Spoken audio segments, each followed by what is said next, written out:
Hey Casties. And if you're new, welcome. This is the Fast Track to Health, and my name is Reese, where we use fasting to lose weight, become healthy, and to maintain. Y'all really been experiencing the thick of it with me. We like smack dab in the middle of my journey, and my natural instincts are to just like flee and run because I don't like being vulnerable. But we're not doing that. We're more mature, and we're gonna sit in the uncomfortableness.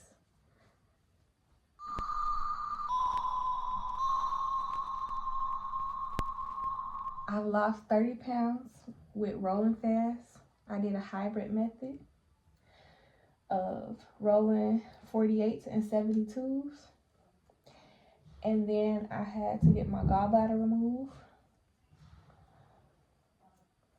And I got 30 more pounds to lose.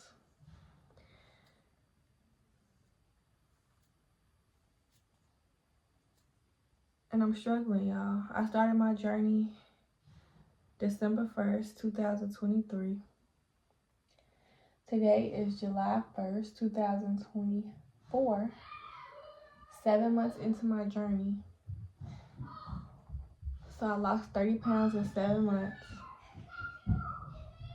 My lowest that I got down to was 149. My goal weight is 145. Ultimately, I would try to get down to 135. So then when I'm back eating, I could just be in maintenance at my goal weight. Because if I get to just 145 and start eating, I'm assuming that I would gain weight back. So, Yuri, I'm recording a video.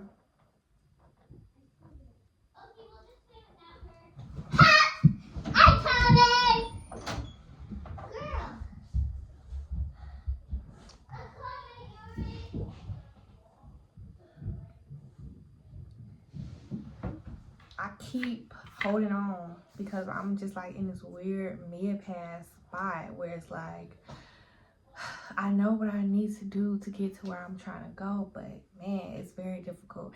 And this goes to show you that it's not just physical, because this time around I'm doing it differently. I'm not just trying to go straight into a long extended water fast, which my longest was 14 days, where I just bang through it, get to my goal weight. Because I know if I do an extended fast right now, I can be at my goal, y'all. I'm weighing in like 160, 159, and it's like my goal is 145. That's my goal, and I have yet to see that as an adult on the scale. I've yet to see it. The lowest I've ever gotten as an adult was 147, and it's like I was so close, y'all. Before I went in for my gallbladder, I was at 155 that morning, and I was in a good spot with my eating. That's the part. Like, I was in a good spot with my eating outside of when I was fasting. I was eating close to raw. The only meat I was eating was salmon and shrimp, but like very pescatarian-ish. Like I was doing good. And then it's like I had that setback after my gallbladder, and I've just been stuck in like this limbo from February until now. Like, I've made progress. I've gotten down to like 150, 149 at times, but like I have yet to actually been able to just gung-ho get to my goal and then be able to sustain it. Like, so I just feel like I'm just stuck in this middle ground, and I'm not staying here. Like, I'm definitely not going backwards, and I'm not staying here.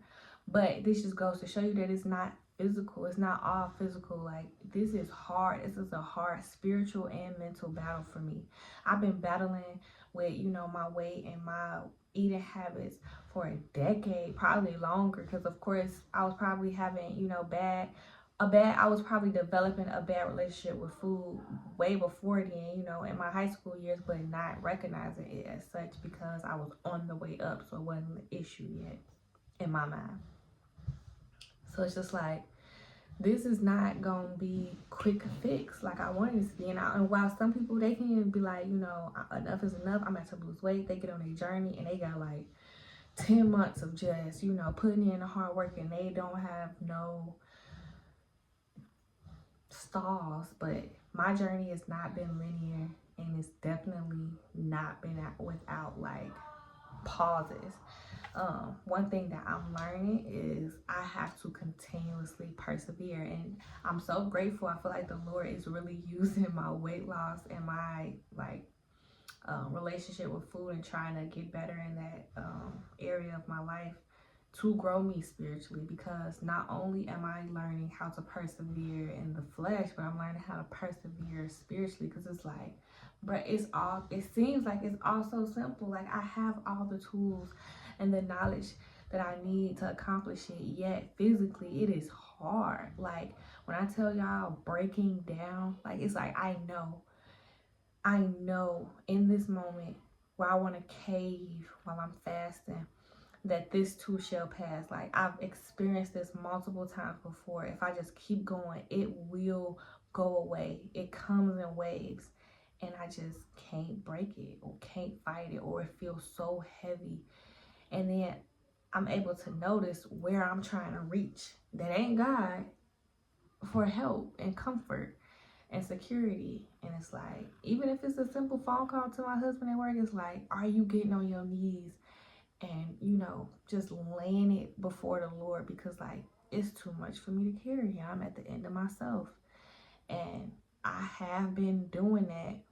But also just being able to recognize in those moments like what I'm going through. Like I feel like this is the strongest that I ever will be, and that I ever have been, coming on the other side of this. Because one, when I feel uncomfortable for the first time in my life, I'm not just hurrying up and masking it with food, or distracting myself with a TV show, or able to, you know, like just go do something and not think about it. I've realized that I am a runner, and I don't like to face my emotions or the reality of the situation when things are hard and uncomfortable.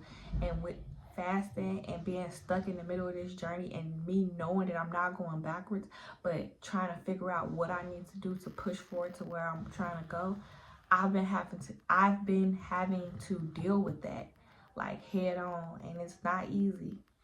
It has not been easy for me, but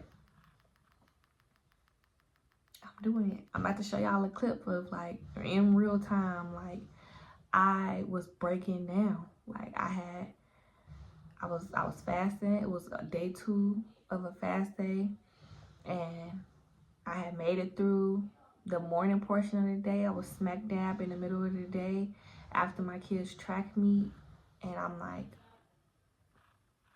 I can't go any further. And so I'm gonna show y'all that little clip. Hey fasties, I just wanted to come on real quick and show y'all a real time moment of the emotional process that I go through with fasting. I'm in the middle of a fast right now. I'm on day 2. And this is one of those moments where I would want to quit. I took a second before picking up my camera. The first thing I did, let me be honest, was not run to Jesus. It was to call my husband. It was like I was looking for strength, but also a way out for him to be like, all right, it's okay. Like, just give me in. He didn't give me that. But also, it was like, I noticed that it's like a double-edged sword, because it's like if he would have been negative about it too, I would have been able to be like, well, you ain't supporting me. Just this manipulative thing, like, which is giving me another way out. Like, well, if I did fall, it's because you wasn't there for me in the right way. He was very positive, but also not hard on me. And it was like, well, I don't really have anywhere to go from here other than to face, you know, myself. And so then I run to God, and it's just like, then I got to deal with the real issues. And like, other than like, I mean, I have downtime right now, so I get why I was triggered to eat. Like, I had a full morning. My 4 kids had a track meet, all 4 of them. So we got up early in the morning, 6 in the morning, and had to make breakfast, clean up stuff that the kids did yesterday that I didn't have the energy to do because I was fasting.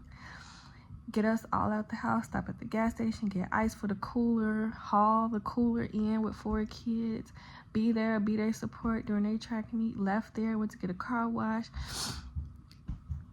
treated them with ice cream. And so it's like, I get it. I already had a long full day and it's noon, but underlying all of that, the real reason why I'm triggered to eat right now is because like I'm in my house, and like, to be honest, lately we just been doing a lot, moving a lot, and I'm not doing a good job, in my opinion, my estimation, of keeping up with the house and the household chores and stuff. And while in my mind I could tell myself, and I know the truth is that my worth is not connected to the things that I do. But when I look around and my laundry room is a mess, and I'm washing a load of clothes right now, but it's not even a load that I planned on washing today because somebody had an accident, and so I'm washing sheets and comforters, which means I'm not gonna get to the clothes that was already piling up. When I look at the clothes that I've already washed that have not been folded, yeah, I was able to wash the dishes, but you know, the floor need mopped, etc., etc. Like, I cleaned this area, now the front room junkie because they was in there while I was cleaning this area, and I just feel like, okay, well then you need to have your kids helping more. Why my kids can't keep things clean? I've been trying to teach y'all these same things for all these years? Like, what am I doing wrong? Where am I going wrong? And it's just this spiral of me feeling like a failure, me lacking motivation because I feel overwhelmed by all that I have to do, and the fact that is not going to be a finish line of me doing it. Like, I do it, I get it done today. Yeah, I might feel accomplished for 5 seconds, but there's always something else, and it's just overwhelming, and it seems to be too much. And then I become anxious because I can't obtain success, and so I was like, am I gonna always feel like a failure because it just seems impossible to get the desired outcome that I want? And it just makes me really sad. And it's like,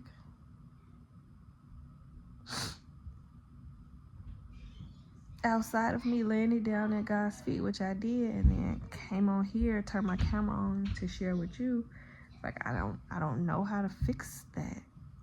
I don't know what step to take or what to do. And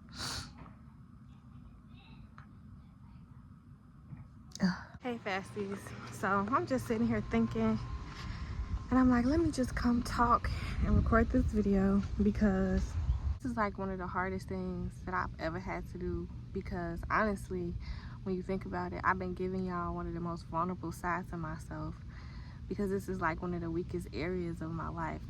And I so desire to show up in places perfect or put together already.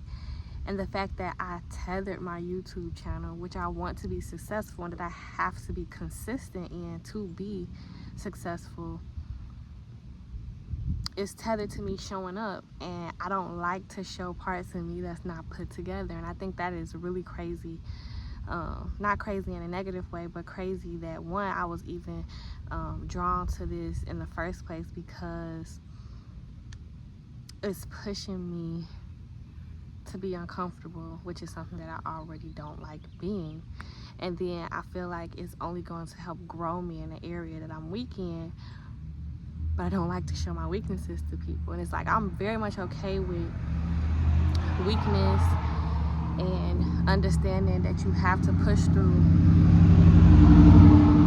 weakness to grow, but I'm not okay with displaying that. And that's what this channel has done for me, and it's teaching me continuously that I gotta keep showing up,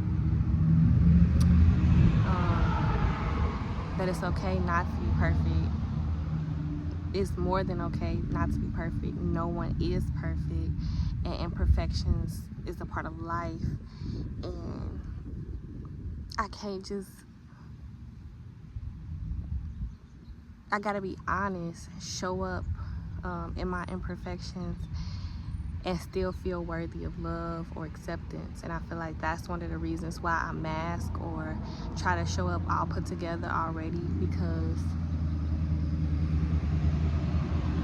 in a weird way, it's like as if I feel like I'm not deserving of the likes or the followers or my channel growth if I'm not perfect at what I'm doing, if I'm not showing up perfect in this fasting journey, which I am starting to see now, which I feel like is the maturity of continuously walking this walk, is that through my failure, I'm able to help better. I'm able to see my downfalls. I'm able to see where the pitfalls are, you know, like, there go the landmine, girl, watch out for that. And I'll be better prepared to help those, because that's my desire ultimately. But it's like right now, I'm trying to learn how, you know, to walk this walk. And when I fall in that hole, don't stay there, climb back out of it and keep going. And then I can look back and be like, look, it's a hole right there, you know, don't fall into it. And maybe you don't fall into it because maybe I fell into the hole that you don't have to fall into, or maybe you fall in it and I can help you get out of it. But either way, I'm more prepared for what I ultimately wanted to do, was to pour into other people. Of course, help myself, but pour into other people as well. Because walking through the journey perfectly and then ain't nobody else walking through the journey perfectly, it's like, girl, you can't help me. I need help. I'm following this pit hole right here and I need your help. Very vivid to me in my brain when I think about it in that way. But like, your girl been struggling. It's like I am so close to my goal, yet so far away. And I feel like the only other analogy I could think of to help describe that, me and my kids been swimming a lot this summer, is like, I'm not holding on to the middle no more, and I'm not to the other side of the pool, which is the quote-unquote finish line. I'm just wading in the middle, and I can feel the depth of the water all around me, and I can feel that there's nowhere for me to grab. I just gotta keep going, you know. I gotta keep going. I gotta actually be able to use the tools and the knowledge and everything that I have on the inside of me that equipped me for this moment to be wading in the middle of this pool. Like, if you can actually swim, you can be in the middle of the pool in the deep water with nothing to grab on, and you can stay afloat. And it's like, but you gotta know how to swim.